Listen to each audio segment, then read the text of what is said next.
নামাজ ছেড়ে দিতেছ, তোমাকে দেখে তো জমিন ভয় খায়, তোমাকে দেখে তো জমিন কাঁপতে শুরু করে। তুমি যখন জমিনের মাঝখানে পাও রাখো, জমিন তো সহ্য করতে পারে না। ভাই ও দোস্ত বুজুর্গ, আমিরুল মুমিনিন হযরত ওমর ফারুক রাদিয়াল্লাহু তাআলা আনহুর খিলাফতের মাঝখানে এক বুড়ি মা হাতের মাঝখানে তেল নিয়ে, ডামের মাঝখানে তেল নিয়ে যখন রাস্তা দিয়ে বাড়ির দিকে যাইতেছিল, আর বুড়িমা মাথা চক্কর খেয়ে রাস্তার মাঝখানে পড়ে গেল। পড়ার সাথে সাথে বুড়িমার এই তেলটা যখন জমিনের মাঝখানে পড়ে গেছে, মাটির মাঝখানে পড়ে গেছে, মাটি ওই তেলটা খেয়ে ফেলেছে। এবার বুড়িমা কিচ্ছুই বললেন না।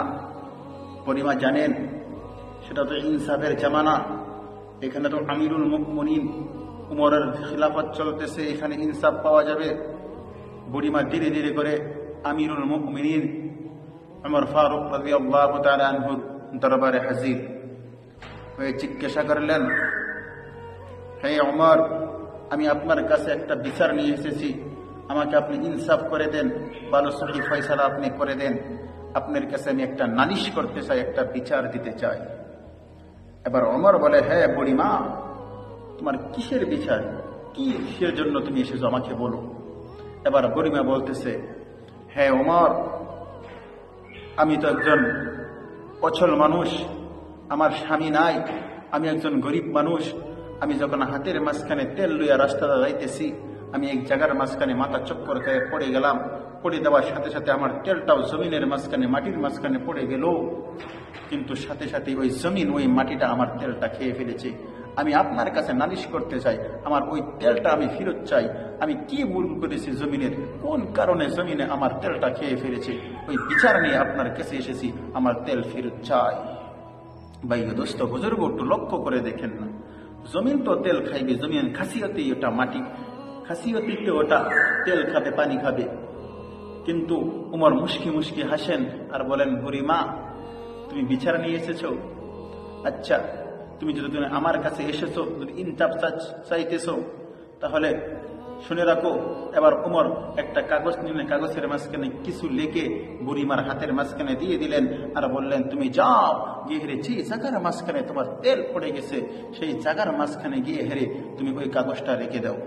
ওই বুড়িমা উমরের কথা মতো নেই, ওই জায়গার মাঝখানে গেল, দেওয়ার সাথে সাথে ওই কাগজটা ওই জায়গার মাঝখানে রেখে দিলেন, আর জমিন তেল দিতে বাধ্য হয়ে গেলেন। ওই জমিন চারটুকু তেল খেয়েছিল, সমস্ত তেল আবার ফেরত দিয়ে দিলেন। বলেন সুবহানাল্লাহ। ভাই দোস্ত বুজুর্গ, এবার মানুষ অবাক হয়ে গেছে, আচরিত হয়ে গেছে, কি ব্যাপার যে জমিনে সমস্ত তেল খেয়ে দিল, যে মাটিয়ে তেল খেয়ে ফেললো, আবার উমরে কি একটা লিখে দিল, ওই পার্চাটা এনে ওই জমিনের মাঝখানে রাখলো, আবার জমিন তেল ফেরত দিতে বাধ্য হয়ে গেল। এবার লোকেরা যখন এমন ভাবে আসপুস করে আচরিত হয়ে গেছে, এবার পার্চা খুলে দেখে পার্চার মাঝখানে শুধু লেখা, হে জমিন, তুই যদি আল্লাহকে ভয় করস, তুই যদি আল্লাহর মখলুক হয়ে থাক, তাহলে ওই বুড়িমার তেল ফেরত দে, আর যদি ফেরত না দেস তাহলে জানিয়ে রাখিস, ওই জমিনের মাঝখানে তোর জায়গার মাঝখানে, ওই জায়গার মাঝখানে একটা বেনামাজির কবর আমি দিয়ে দিব। জমিন তো বেনামাজির কথা সহ্য করতে পারলেন না, জমিন তো আচরিত হয়ে গেলেন, না না না না, আমি এই বেনামাজিকে সহ্য করতে পারি না। এই বেনামাজি জমিনের মাঝখানে চলাফেরা করে, ওটাই তো আমার সহ্য হয় না। আমি কখন ভাবি এই জমিন, এই বেনামাজি কখনো আমার কাছে আসবে, আর আমি তার সাথে কেমন মুআমেলা করব। জমিন বেনামাজির কথা শুনে তেল ফেরত দিতে বাধ্যতা হয়ে গেলেন, আর জমিন তেল দিয়ে দিলেন। হে ভাই দোস্ত বুজুর্গ, তুমি যে বেনামাজি হইয়া, তুমি যে নাফরমান হইয়া কবরের মাঝখানে যাইবা, একটু লক্ষ্য করে দেখছো, সেই সময় তো তোমার সব দিকে মাটি থাকবে, নিচে মাটি থাকবে, এই দিক দিয়ে ডান দিকে মাটি থাকবে, বাম দিক দিয়ে মাটি থাকবে, শুধু খালি অন্ধকার থাকবে। ওই সময় মাটি তোমার সাথে কি ব্যবহার করবে? তুমি যে নামাজ ছেড়ে দিতেছো, একটু লক্ষ্য করে দেখো, একটু চিন্তা করে দেখো, কেন তুমি নামাজ পড়তেছো,